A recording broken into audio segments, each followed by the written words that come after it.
안녕하십니까. 오늘은 12월 1일 금요일 연중제 34주간 금요일입니다. 연중주간 금요일 홀수의 독서 어제 이어서 다니엘서 7장 다니엘서 7장 오늘과 내일 마지막입니다. 다니엘서 자 다니엘서 7장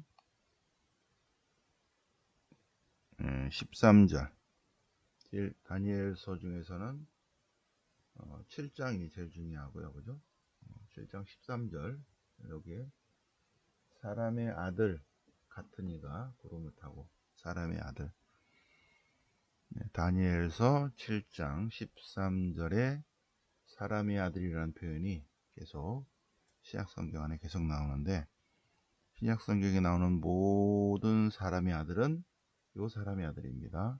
다니엘서 7장 13절 묵시문학적 표현입니다. 자, 화답성은 어제 그저께 이어서 어제가 연중주간이 있으면 계속되는 건데 다니엘서 3장 75절이야 계속되는 부분이에요. 아직까지 숙제를 안 하신 분은 다니엘서 오늘 꼭 하시기 바랍니다. 복음은 루카복음 21장 그날이 오면 이러한 징표가 일어나면 하나님 나라, 하나님의 통치, 하나님의 다스리심이 가까이 온 줄 알아라. 네. 자, 그러면 성경 본문 보시겠습니다. 다니엘서 7장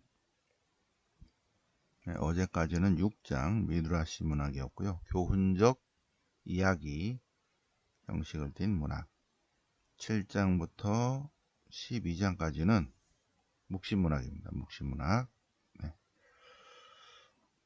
묵시문학은 예언문학하고 약간 다르죠. 그죠? 묵시문학과 예언문학은 큰 차이가 있습니다.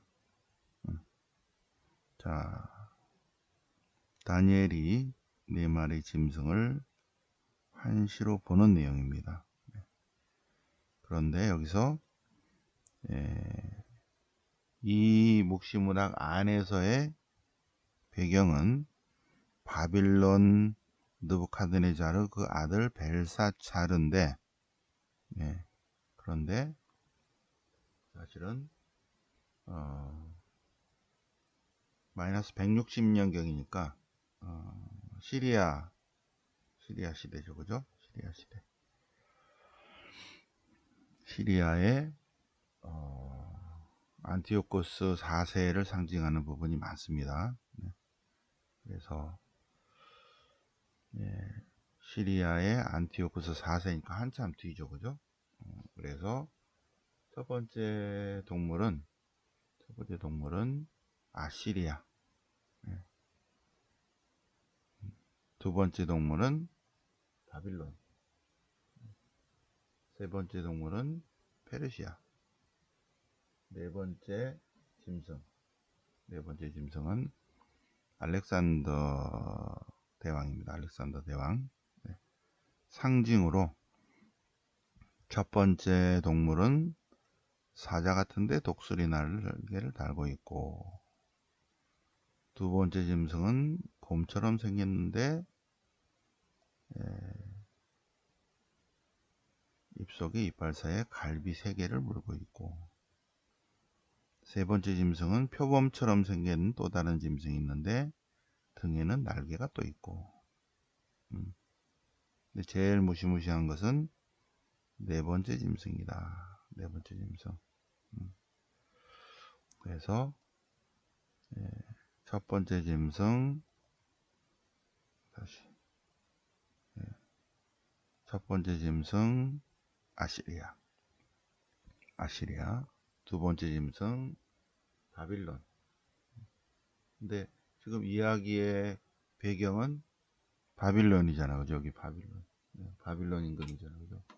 근데 이야기만 이렇게 해놓고 사실은 마이너스 160년경 안티오코스 4세 그 시대입니다. 4세 꽃 좀 진한.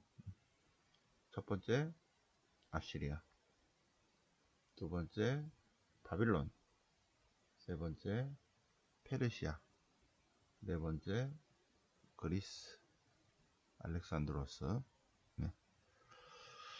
자, 더 중요한 것은 연로하신 분과 사람의 아들에 관한 한시. 사람의 아들, 중요합니다. 9절 연로하신 분, 하느님을 상징합니다. 옥좌들이 쫙 놓여 있고 연로하신 분께서 자리에 앉으셨다. 그분의 옷은 눈처럼 희고 머리카락은 깨끗한 양털 같았다. 그분의 옥좌는 불꽃 같고 옥좌의 바퀴들이 타오르는 불 같았다. 불길이 강물처럼 뿜어 나왔다.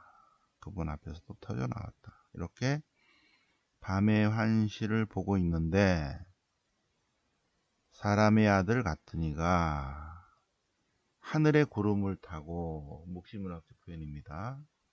연로하신 분께 나아가자 그분 앞으로 인도되었다. 사람의 아들에게 통치권과 영광과 나라가 주어지고 사람의 아들에게 통치권과 영광과 나라가 주어지고 모든 민족들, 나라들, 언어가 다른 모든 사람들이 사람의 아들을 섬기게 되었다. 그분의 통치는 영원한 통치로서 사라지지 않고 그분의 나라는 멸망하지 않는다.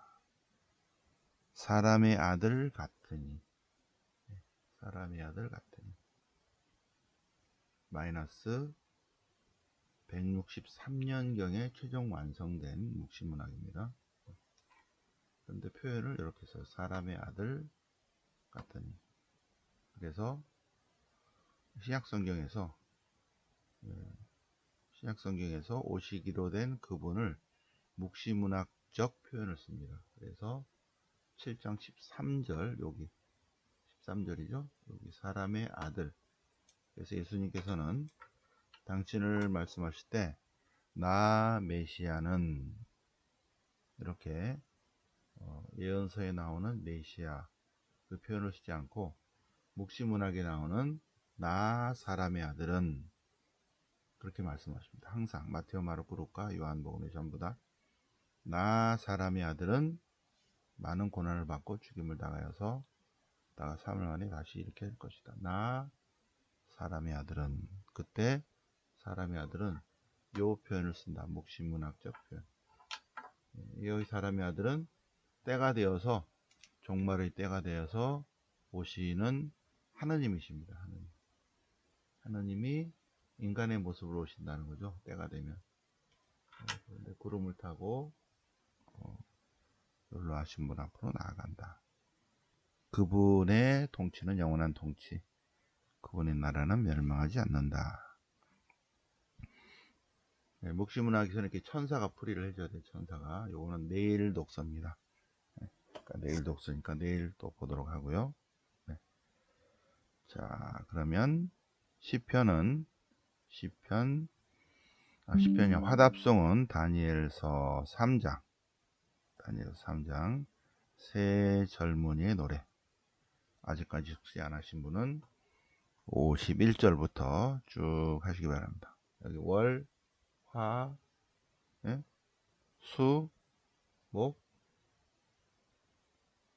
금, 목, 금. 어제는 이제 축일이어서 안드레아 축일이어서 요걸 안 했죠, 그죠? 오늘 금, 내일 요거. 그래서 오늘 월화수목금토까지 이어서 여기 다니엘 3장을 잘라가지고 쭉 묵상합니다. 자, 오늘 화답송은 하늘아 땅아 산과 언덕들아 주님을 찬미하라. 땅에서 삭트는 모든 것들아 주님을 찬미하라. 샘들아 바다와 강들아 용들과 물에서 움직이는 모든 것들아 하늘의 새들아 들짐승과 집짐승들아. 네. 이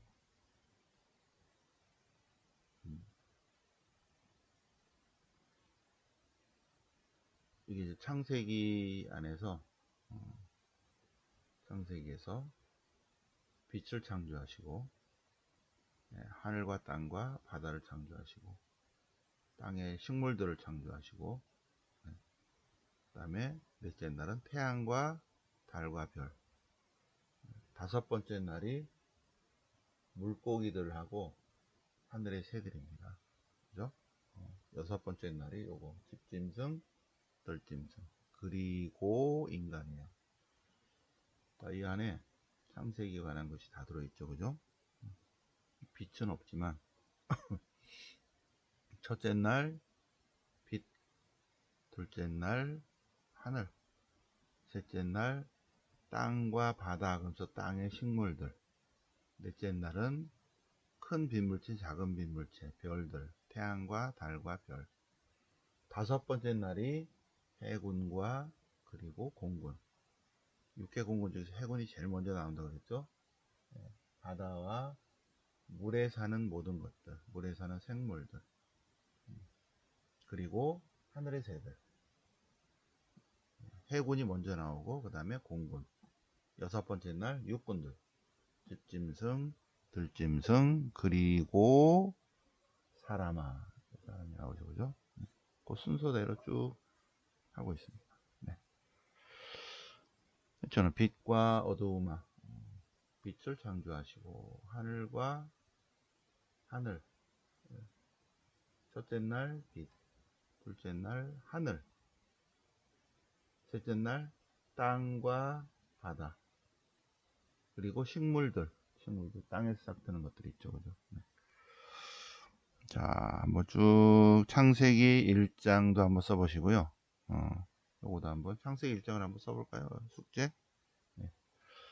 사람 창조한 것까지 한번 쭉 써보시기 바랍니다. 요거는 이제 또 내일 공부하겠습니다. 자, 복음은 루카복음 21장. 가난한 과부의 헌금. 가난한 과부가 다른 어떤 사람보다 더 많이 넣었다. 액수로 보면 작은데 마음은 그렇지 않다. 모두 다 넉넉한 가운데서 잔돈을 넣었지만 이 가난한 여인은 가난한 가운데 생활비를 다 넣었다. 그래서 예수님께서 가장 많이 넣었다. 다른 사람보다 더 많이 넣었다. 액수를 얘기한 게 아니죠. 자, 성전 파괴 재난에 관한 경고입니다. 재난에 관한.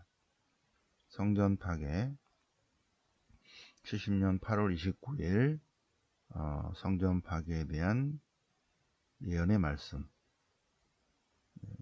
그리고 재난에 대해서 예수님께서 말씀하시는데, 이러저러한 일이 일어나겠지만 그거는 끝이 아니다. 그리고 그런 일이 일어나기에 앞서 박해가 있을 것이다. 박해가 있을 것이다. 예수님 때문에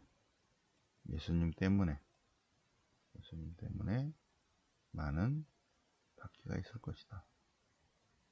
그러나 참 그리스도인은 머리카락 하나 잃지 않을 것이다. 예수님 때문에 많은 어려움이 있을 것이다. 예루살렘 성전뿐만 아니라 예루살렘의 멸망입니다. 예루살렘의 멸망, 이스라엘의 멸망. 예루살렘, 하느님 백성 이스라엘은 멸망하고 새로운 하느님 백성 공동체가 나중에 형성될 것이다. 그런데 그날이 온다는 거죠. 사람의 아들이 오시는 날. 여기서 사람의 아들은 아까 말씀드린 대로 다니엘서 7장 13절의 사람의 아들입니다. 표현, 묵시문학적 표현. 오시기로 된 그분이 오시는 날입니다. 그분이 오시는 날. 그분이 오시면 그분이 오시는데 그때 사람의 아들이 권능과 큰 영광을 떨치면서 구름을 타고, 묵시문학적 표현이에요. 그래서 이렇게 표시를 해놨죠. 구름을 타고 묵시문학적편 오는 것을 사람들이 볼 것이다. 그런 일이 일어나거든 구원이 가까웠다는 것을 알아차려야 한다. 속량, 속전. 이 묶여있는 감옥에 묶여있는 사람들을 풀어주는 것을 구속, 구원 이렇게 얘기하고 그거를 돈을 지불하는 것을 속전, 속전이라고 합니다. 구원이 가까웠다. 나무를 보면 무화과 나무를 보면 잎이 돋으면 아 여름이 왔구나 하고 안다는 거죠. 이렇게 자연을 보면 자연의 흐름을 알 수 있듯이 시대적 징표를 알아차려야 된다. 이런 일이 일어나거든 하나님 나라, 하나님의 통치, 하나님의 다스리심이 가까이 온 줄 알아야 된다. 하늘과 땅이 사라질지라도 주님 말씀은 결코 사라지지 않고 결국은 주님께서 승리할 것이다. 이러한 일이 일어나거든 하나님 나라, 하나님의 통치, 하나님의 다스리심이 가까이 온 줄 알아라. 그래서 또 묵시록 여행과 연결이 됩니다. 40일 봉헌 묵상을 보면 성모님은 항상 먼저 오신다는 거죠. 어머니로서 성모님은 어머니로서 아드님의 앞서 오신다. 먼저 어머니 마리아가 오셨고 그 다음에 당신의 아들 예수님이 오셨죠.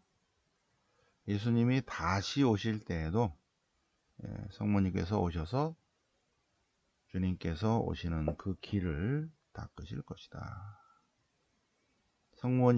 성모님이야말로 전 인류를 영생으로 인도하는 문이시다. 자, 요한묵시록 12장 하늘에 큰 표징이 일어났는데 표징, 어떤 여인이 나타났다는 거죠. 여인은 태양을 입고 발밑에 달을 두고 머리에 12개의 별로 된 관을 쓰시고 여인이 나타나셨다. 이 여인은 이스라엘을 상징하기도 하고 이스라엘의 남은 자를 상징하기도 하고 그리고 성모님을 상징하기도 하고 이스라엘이라고 본다면 하나님 백성 공동체 안에 하나님이 임하여 계신다는 거죠. 근데 그것을 방해하는 세력이 나타났다. 크고 붉은 용이 나타났다. 이윽고 여인이 아들을 낳았다. 여인이 꼭 반드시 성모님이시다는 건 아닙니다. 그죠? 성모님이시기도 하고 그러니까 이스라엘이기도 하고 이스라엘의 남은 자이기도 하고 하나님께 충실한 사람 그리고 또 한편 성모님이시기도 하다. 아들을 낳았다. 그 아들은 모든 민족을 다스리실 분이다. 그분은 하느님께로 들어 올려졌다. 그리고 여인은 광야로 달아났다. 그래서 하늘에서 전쟁이 벌어졌는데 전쟁, 싸움의 천사, 미카엘이죠. 싸움의 대장. 미카엘과 천사들이 용하고 싸웠다. 그래서 무찔렀다. 용들이 더 이상 하늘에 머무를 수가 없었어요. 그래서 악마라고도 하고 사탄이라고도 하는 그 자들이 온 세계를 속이던 그 자가 하늘에서 졌어. 싸움에서. 그래서 어디로 갔어요? 어이구 그가 땅으로 떨어졌네. 근데 그 부하들도 땅으로 떨어졌네. 아이고 우리의 땅과 바다가 불행해졌어요. 왜? 악마라고도 하고 사탄이라고도 하는 그들이 다 우리 세계로 떨어졌다는 거죠. 우리 세계로. 하늘에서 쫓겨났어요. 그래서 땅과 바다, 우리와 같은 영역으로 왔다. 그래서 잘못하면 뒤돌아보면 혹시 있을 수 있어요. 조심해야 됩니다. 참된 신심 49부터 54. 이건 숙제죠. 천천히 한번 써보시고, 그 다니엘서 3장 숙제 안 하신 분은 숙제하시고, 창세기 1장도 한번 창조에 관한 이야기 한번 쭉 첫째 날, 둘째 날 해서 첫째 날 동글뱅이 치면서 여섯째 날 하나님께서 당신 모상대로 사람을 창조하셨다. 1장 26, 27. 그 다음까지 쭉 한번 7번째 날 쉬셨다까지 한번 쭉 써보시기 바랍니다. 네, 참된 신심 49항부터 자, 인류 구원은 마리아를 통해서 시작되었고 그래서 마리아를 통해서 완성될 것이다. 예수님께서 나셨을 때 성모님은 거의 알려지지 않았다. 왜? 예수님이 하느님이시거든요. 예수님이 하느님이신데 예수님이 하느님이심을 알아듣지 못한 사람들이 성모님이 너무 드러나면 성모님을 여신으로 생각할 수 있다. 그래서 성모님께서 아니다. 하느님이 더 중요하시기 때문에 당신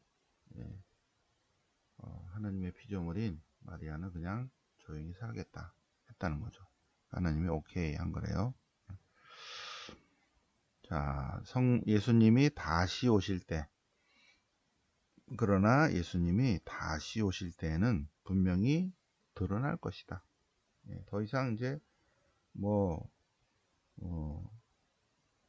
지금까지처럼 드러나지 않게 하실 필요가 없어요. 왜냐하면 예수님이 하느님이시다는 거가 이제 다 드러났기 때문에 오히려 마리아를 통해서 예수님이 알려지고 마리아를 통해서 예수님을 더 섬기고 사랑하게 해야 되기 때문에 성모님이 드러나게 나타나신다. 이 메시지는 이 루도비코 성인은 17세기에 어떠한 하느님의 빛을 받아서 이 글을 썼지만 그러나 1917년 파티마 성모님이 직접 말씀하셨어요. 이 내용은 이제 하느님께서 당신이 드러나기를 원하신다. 파티마 성모님이 드러나기를 원하신다. 분명히 그렇게 말씀하셨습니다.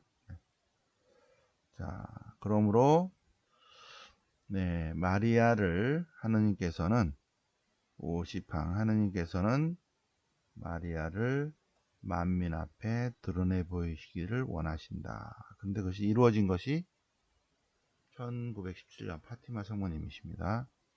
성모님은 그동안에 겸손하여서 드러나지 않게 사셨어요. 근데 사실 성모님은 하느님의 은총의 걸작품이십니다. 그리고 예수님의 앞서 태양이신 예수님의 앞서 비추는 샛별이십니다. 그래서 샛별이 알려져야 된다. 자, 성모님은 예수님께서 오시는 길입니다. 예수님께서 세상으로 오시는 길, 성모 마리아를 통해서 오셨어요. 그분이 다시 오실 때에도 먼저 성모님이 오신다. 그래서 드러나신다는 거예요. 드러나신다. 성모님은 예수님을 발견하는 확실한 방법이고 가장 완전하고 안전하고 빠른 길이시다. 티 없는 길이시다. 성모님을 발견한 사람은 결국은 예수님을 찾게 된다.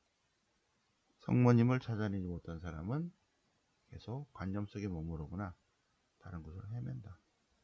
예수님은 길이요 진리요 생명 자체이신 분이십니다. 예수님. 근데 성모님을 찾아야 예수님을 찾게 된다. 성모님을 알지 못하고는 생명이신 예수님을 알아차릴 수 없다. 그러므로 성부, 성자, 성령께서는 어느 때보다도 성모님이 더 많이 알려지기를 원하신다. 알려지기를 원하신다. 그리고 주님께서 재림하시는 세상 마지막 때에 더욱 뚜렷이 나타날 것이다. 그래서 회개하는 죄인들을 성모님께서 받아들이시고 예수님께로 이끄실 것이다.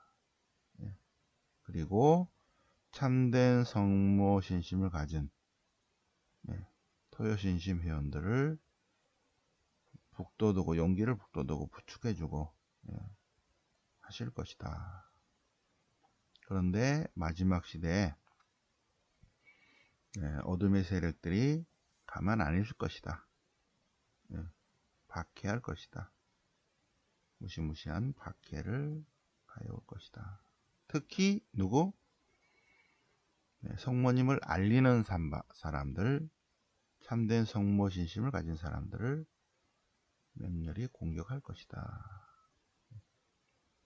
참된 성모 신심을 가진 사람들, 그리고 그걸 성모님을 알리는 사람들 박해할 것이다. 그리고 창세기 3장에 하나님이 이렇게 왼수되게 했다는 거죠. 왼수되게. 성모님과 성모님의 신심을 가진 사람들과 사탄의 후손과 참된 성모 신심의 후손이 왼수가 되리라 써있죠. 그죠? 그래서 하나님이 이렇게 왼수 관계를 맺으셨어요. 왼수 관계. 이 왼수 관계는 마리아와 악마 사이, 참된 성모 신심과 사탄의 자식들, 왼수 관계를 맺으셨다. 왼수 관계. 왼수 관계는 절대로 사랑할 수가 없어요. 사랑할 수가 없어요. 성모님께서는 악을 투시하는 능력을 주셨어요. 이겨낼 수 있는 힘을 주셨고, 그래서 사탄이 성모님만 보면 꼬랑지를 딱 내리는 거죠. 악마들이 거의 천사급인데 악마들이 마리아를 무서워한 이유는 마리아한테 진 것이 오히려 더 창피해, 더 두려워. 그리고 하나님께서는 악을 이기는 능력을 하나님이 주셨어요. 그래서 더 무서워요. 루치페리 교만으로 이뤘던 것을 마리아는 겸손으로 회복하시고, 하와가 하나님께 대한 불순종으로 지옥에 떨어졌지만 그것을 마리아는 순명으로 구원하셨다.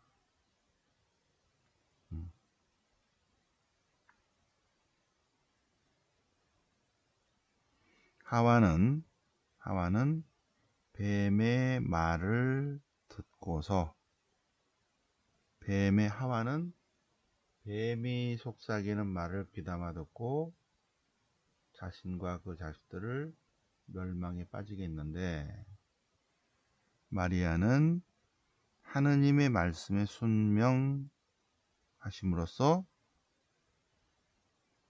모든 자녀들과 종들을 구원하시고 또 참된 성모 신심을 예수님께 봉헌함으로써 하나님께 영광을 드렸다. 자, 54망. 여기서 사람은 무엇을 귀담아 듣느냐에 따라서 그런 사람으로 변화됩니다. 뱀의 말을 귀담아 듣는 사람은 멸망으로 향하고, 주님 말씀을 늘 묵상하고 귀담아 듣고 마음에 새긴 사람은 구원의 삶, 영생의 삶, 참된 행복의 삶을 살 것이다. 인간은 귀, 무엇을 귀담아 듣느냐. 눈, 코, 귀.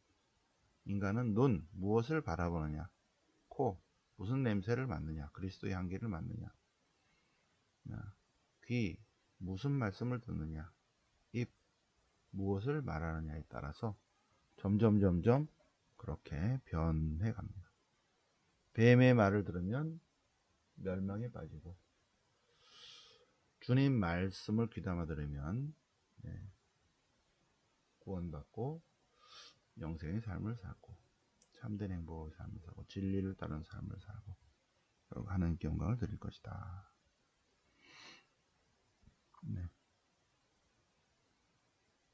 마리아 참된 성모 마리아와 악마 사이뿐만 아니라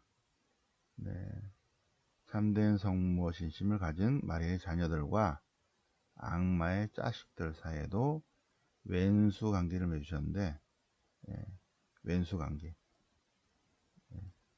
그래서 이 성모님을 알리는 신부를